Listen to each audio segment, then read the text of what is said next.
میرے دوستو ایمان قیمتی ہے. اللہ کے نبی صلی اللہ علیہ وسلم کی لاج رکھنا.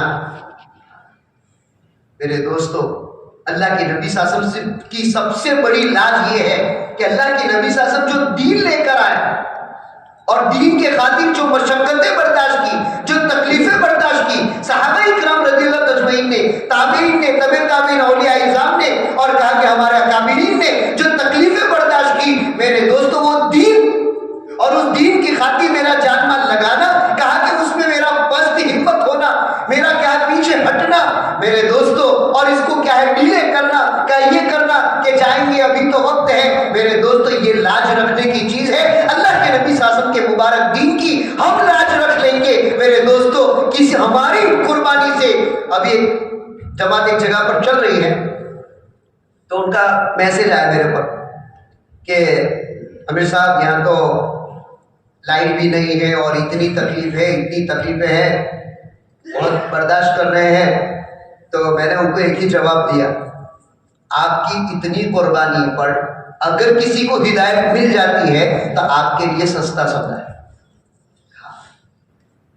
کہ ہم تو تھوڑے وقت کے لیے اندھیرے میں رہ لیں گے، تکلیف برداشت کر لیں گے، لیکن ہماری اس تکلیف اور ہماری اس قربانی پر اللہ کے وہاں کیا لکھا جا رہا ہے اور دنیا میں اس کی وجہ سے جو ہدایت کے فیصلے ہو رہے ہیں وہ ہمیں نظر نہیں آ رہا ہے. کل قیامت میں جب پتہ چلے گا تو اس وقت ہم سوچیں گے کہ 40 دن 4 مہینہ نہیں، اگر پوری زندگی بھی اندھیرے میں رہنا ہوتا اور یہ اگر ملنا تھا تو ہم پوری زندگی بھی اندھیرے میں رہ لیتے.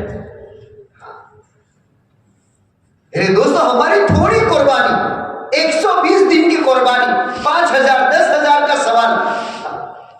آج دنیا کے اندر کہا کہ لوگ قربانیاں دے رہے ہیں دین کے خاطر، حالانکہ ابھی تو ہمارے عقل میں نہیں آ رہا کہ یار آپ لوگ خرچ ہو، لیکن کہا کہ اللہ کے بندے لاکھوں روپیہ کہا کہ اللہ کے لیے، اللہ کی ہدایت، اللہ کے دین کی ہدایت کا کیسے عام ہو جائے، ایمان والوں کا ایمان کیسے، نسلیں کیسے بچ جائے، اس کے لیے لاکھوں روپیہ کا اللہ کے راستے میں کیا ہے قربانی دے رہے اور لگا رہے. اور ایسا نہیں کہ وہاں ان کو راحتیں مل رہی ہیں، وہاں ان کو ایسی روم مل رہے ہیں کہ نہیں، اتنے لاکھوں لگا کر کے بھی مشقتیں اور تکلیفیں اور پیدل چل کر کے اپنی زندگیوں کو لگا رہے. کیا ان کے سامنے یہ چیز نہیں ہے؟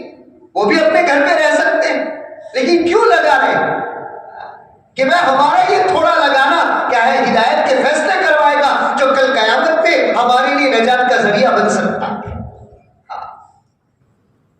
تو میرے 120 دن کی قربانی، میرے 5000 10,000 ایسے تو میں کہاں لگا دیتا ہوں، کہاں خرچ کر دیتا ہوں، میرا وقت کہاں چلا جاتا ہے. تاجدار مدینہ سرکار دو عالم صلی اللہ علیہ وسلم کا فرمان ہے، نعمتان مغبون فیہما کثیر من الناس، 2 نعمتیں اللہ نے ایسی دے رکھی انسان کو کہ انسان اس سے غفلت میں، اس کو نعمت ہی نہیں سمجھتا ہے اور وہ نعمت ضائع ہو رہی. الصحت والفراغ، ایک تندرستی اور ایک فرصت.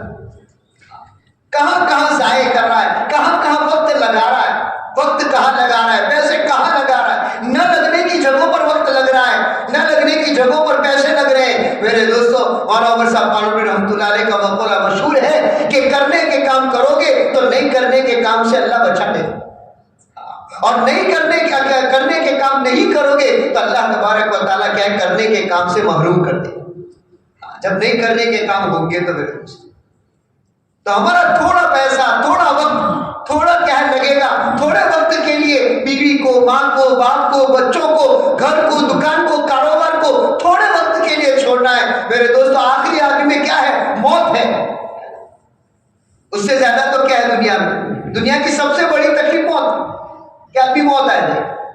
اب برسوں کا کمایا، برسوں کا اندوختہ، برسوں کا جمع کیا ہوا کیا ہوگا کہ موت کے وقت جو زندگی میں کسی کو دینا نہیں چاہتا تھا، جو زندگی میں کسی پر خرچ کرنا نہیں چاہتا تھا، موت کے وقت دوسروں کے حوالے کر کے جاتا ہے.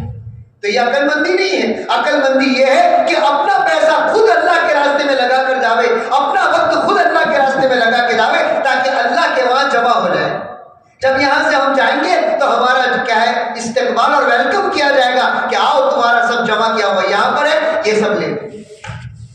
اور اگر یہاں سے گئے تو یہاں بھی خالی ہاتھ اور وہاں بھی خالی ہاتھ.